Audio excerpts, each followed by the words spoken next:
into being in nature's lap at Doon Valley. Sheetal was born on 24 June 1975. Her father is from the paramilitary forces and has retired as DIG ITBP, and her mother has been a teacher. Her first inspiration was her father, who played beautiful flute, and mother, who always encouraged her little girls to be a part of all the cultural activities. Music came naturally to Sheetal, and she graduated in music with flying colors from Garhwal University. She got married in a cultured Delhi-based business family. Somewhere, her inner soul searched for her dream world of music. With strong support of her husband and family, she decided to pursue her first love, music, and took various courses and independent tutorial classes to learn and gain knowledge to enhance her natural talent. On her journey, her dedication and talent was appreciated by all, and it encouraged her to continue her efforts. Destiny played its role, and her thirst for knowledge brought her in touch with her mentor and guru, Sri Pavan Naidu, a man with vast international experience of grooming and promoting deserving talent in the field of music and performing arts. He noticed the hidden exceptional talent and potential in Sheetal and took her as his disciple. From here opened a new chapter in Sheetal's life, and under the able guidance of a guru, started hours and hours of riyaz, unconventional training, specialized voice culture exercises, performance modules, and studio sessions. Years of dedicated and tireless hard work paid off and totally transformed her natural talent into being a competent singer who is equally at ease with different styles of singing, be it performance or studio recordings. The most distinctive aspect of Sheetal's singing is a versatile voice. She can effortlessly move from one genre of music to the other, be it contemporary pop, devotional, fusion, or children's songs. Her outgoing nature and infectious sense of fun make her game for new things, which is reflected in her constant experimentations. She is among the most imaginative and adventurous female vocalists of our times. She believes in absorbing and learning from other cultures and forms of art in order to evolve an art that is richer and more universal. Other genres of influences are also incorporated and adapted in my work, she says, to create a canvas that uses different colors of the classical and the contemporary. She is a powerful vocalist and energetic performer and has performed in many shows, both in India and other countries. She is not just famous for her powerful vocal talents, but also for her stage appearance and entertainment.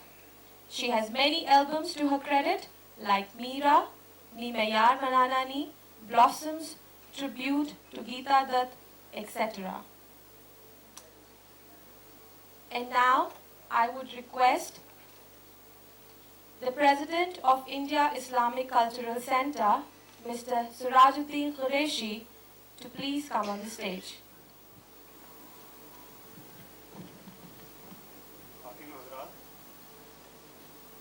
मैं अपनी जानिब से India Islamic culture centre और स्वप्ना की जानिब से आप सबका तहे दिल से यहाँ पे खैर मुक़द्दम करता हूँ। मेहमानान ग्रामी, आज हम सब मिलकर साज़ व मौसीक़ी की दुनिया की मायनाज़ शख्सियत मां जहानी मोहतरमा गीता दत्त साहिबा को ख़िराज अक़ीदत पेश कर रहे हैं। उनकी 36वीं यौम वफ़ात पर नहायत खुलूस और अक़ीदत से उन्हें याद कर रहे हैं। गीता दत्त की पैदाइश फरीदपुर, इस वक्त बांग्लादेश में है, 1930 में एक नामवर जमींदार खानदान में हुई। जब बच्ची गीता दत्त की उम्र 12 साल थी तो उनके वालिदैन फरीदपुर से दादर यानी बॉम्बे चले आए और एक नई जिंदगी का आगाज किया। मशहूर कंपोजर और म्यूजिक डायरेक्टर हनुमंत प्रसाद ने किसी मौके पर इस बच्ची की मासूम आवाज़ को सुना।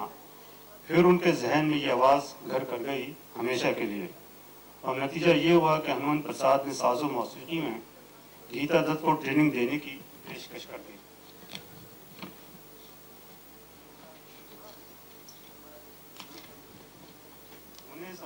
सन 1946 में भगत प्रहलाद में कोरस गाने का एक मौका दिया गया, जिसमें सिर्फ 2 लाइनें गीता दत्त गा सकीं।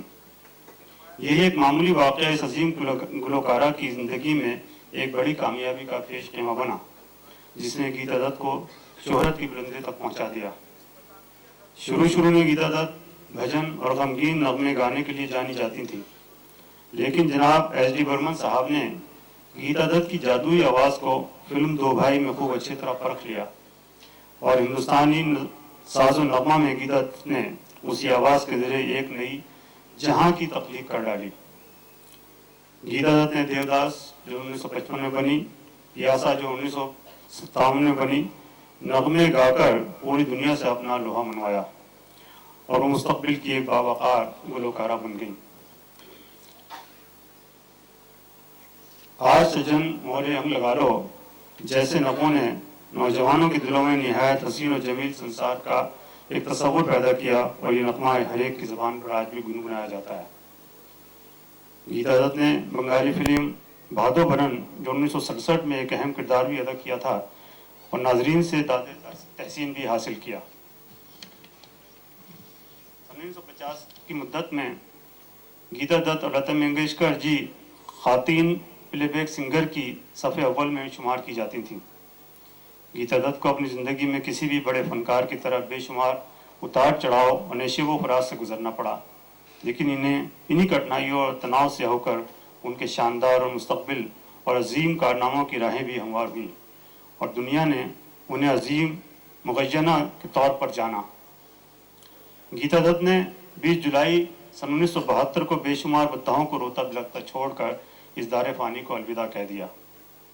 एस.डी. बर्मन साहब की डायरेक्शन में गाए नगमों में ये मशहूर नगमे मेरा सुंदर सपना बीत गया, फिल्म दो भाई जो 1947 में बनी, तदबीर से बिगड़ी हुई तकदीर बना ले, बहुत मशहूर गाना है, बाजी के अंदर, वक्त ने किया क्या हसी सितम, फिल्म कागज़ के फूल का ये गाना जो सन 1959 में फिल्म बनी। इसके अलावा कुछ यादगार नगमे जो गीता दत्त साहिबा ने ओ.पी. नैयर साहब के डायरेक्शन में भी गाए हैं, उनमें ये नगमे शामिल हैं। जरा सामने तो आज चलिए,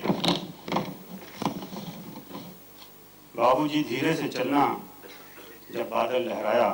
कहा जाता है कि अच्छे अशार की तख्लीक की सलाहियत, हसीन आवाज़ की दौलत खुदा की करम फरमाई होती है। जब दोनों सलाहियतें आपस में मिल जाती हैं तो जिंदा जादू की पैदाइश होती है। ऐसा ही कुछ साहिर लुधियानवी के अशार और गीता की आवाज़ ने मिलकर जादू पैदा किया और यह एहसास होने लगा कि साहिर के बोल और गीता की आवाज़ को एक दूसरे के लिए दिल और जान की हैसियत हासिल हो गई। दोनों ही जादूगर थे, साहिर अल्फाज के तो गीता आवाज़ की, और दोनों ने मिलकर साज़ो मौसीकी और अल्फाज मायने के मतवालों को खूब मदहोश और मदमस्त किया। आज हम दिल की गहराइयों से अल्फाज और आवाज़ के दोनों जादूगरों को नजराने अकीदत पेश कर रहे हैं और हम फख्र भी महसूस करते हैं। खातिन हज़रात, गीता दत्त हम लोगों के दरमियान नहीं है, मगर उनके गाए हुए नगमे और जादुई आवाज़ रहती दुनिया तक कायम रहेगी और हम सब मिलकर उन्हें हमेशा याद करते रहेंगे, एक दूसरी जादुई आवाज़ की शक्ल में, और वो दूसरी जादुई आवाज़ का नाम है शीतल गुप्ता, साज़ो नगमे की दुनिया की अजीम शख्सियत। आइए हम सब शीतल गुप्ता को सुनकर आजानी गीता दत्त को याद करें, जो ऑडिटोरियम में जादुई फ़ज़ा को एक नगमे की शक्ल में पेश करेंगी। शोला सा लपक जाए आवाज़ तो देखो।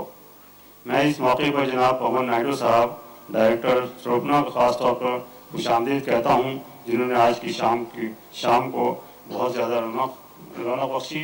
और मैं आपका एक बार फिर तहे दिल से शुक्रिया अदा करता हूँ। मुझे उम्मीद है कि आप इस प्रोग्राम को महसूस करेंगे। बहुत बहुत शुक्रिया।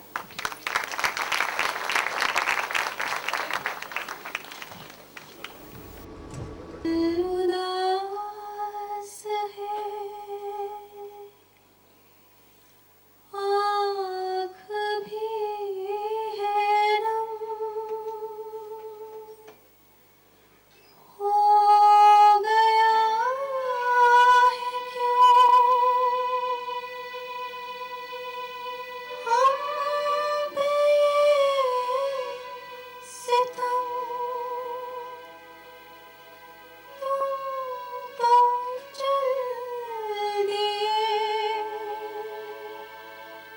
छोड़ कर हमें, हम सहेंगे अब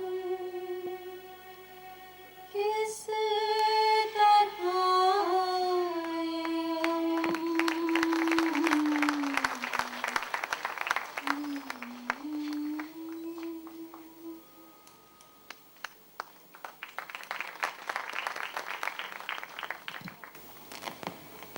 वक्त ने किया क्या हंसी सी सितम।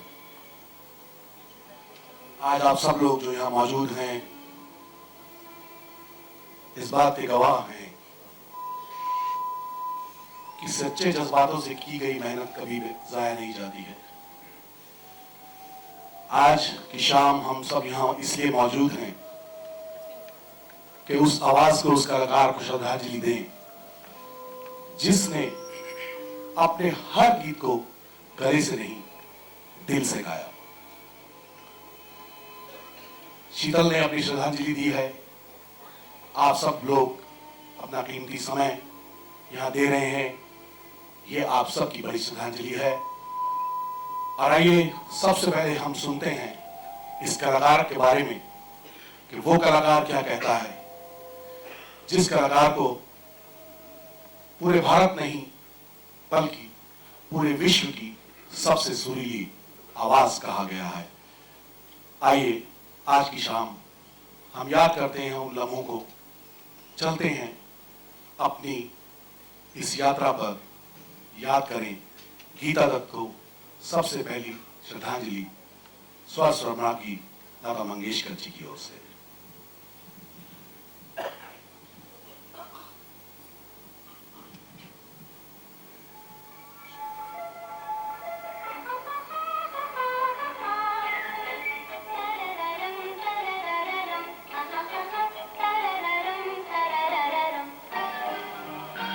गीता की तबीयत में जहाँ शोखी और चंचलता थी, वहाँ जिम्मेदारी का भरपूर एहसास भी था।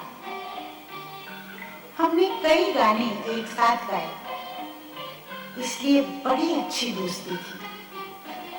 गीता बहुत जल्द किसी भी बात से परेशान हो जाती थी, और परेशानी बढ़ जाती तो सीधे मेरे पास आ जाती। उसे मुझसे मिलने की जितनी जल्दी हुआ करती थी, उतनी ही जल्दी गीता ने इस दुनिया से जाने में भी दिखाई। ये वक्त का सितम नहीं तो और क्या, वक्त का सितम नहीं तो और क्या, सितम नहीं तो और क्या।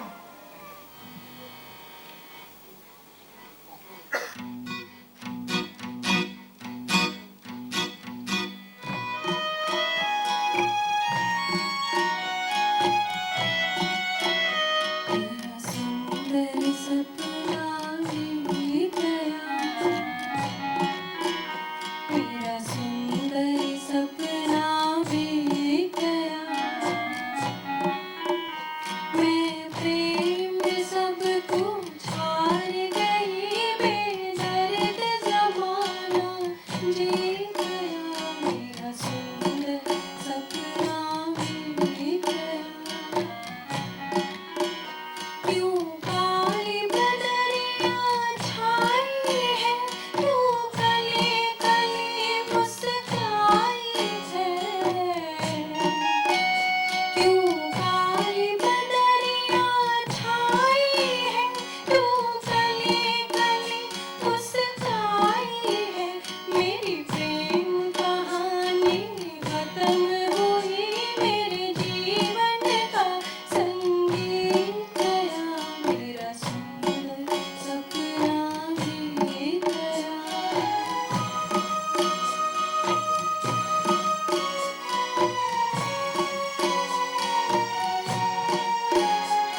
सबकी तालियां इस बात को सबूत है कि सुर और जज्बात की आप सबको कितनी समझ है।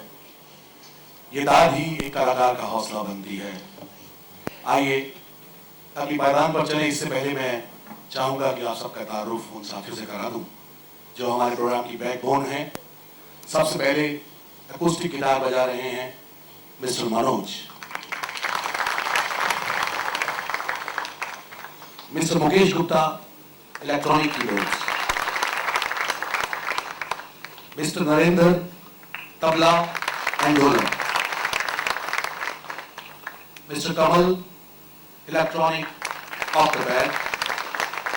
Last but not the least, I would like you to get introduced to this very special talent, Stuti. She's a trained Kathak dancer.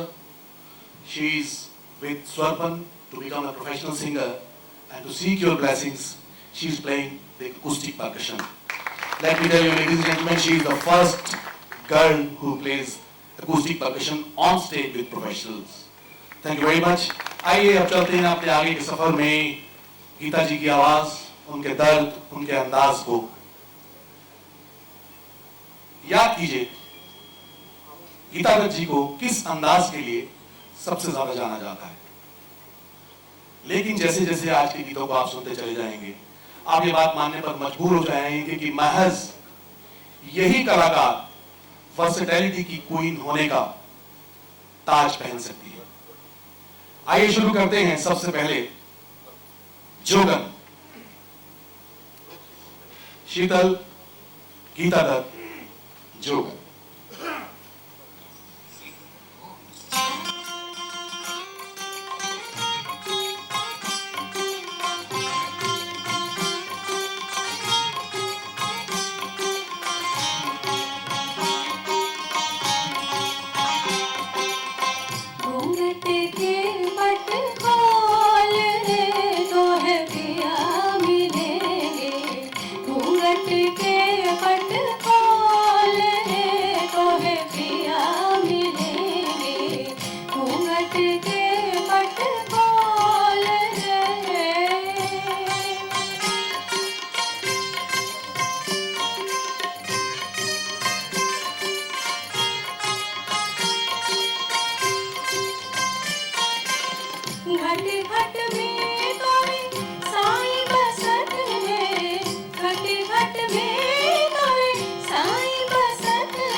बहुत अच्छा शीतल जी ने आपने भी किया है। ये जो तालियां आप बजा रहे हैं, लाजवाब तालियां हैं। और आइए इसका एक और इम्तिहान लेते हैं।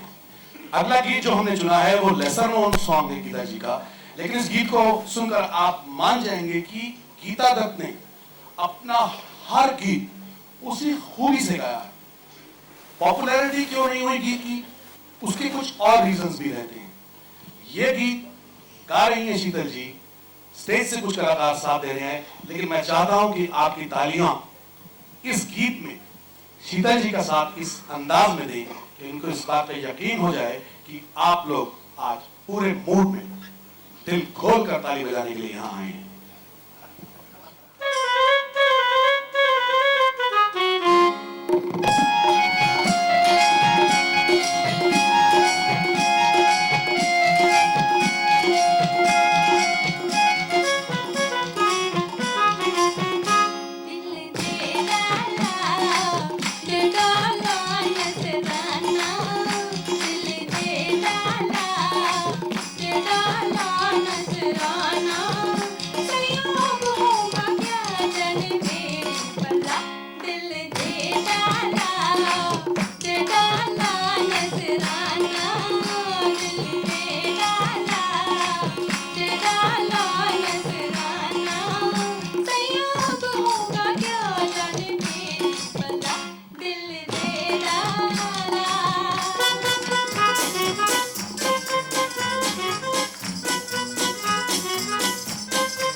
Judgment of your musician skills.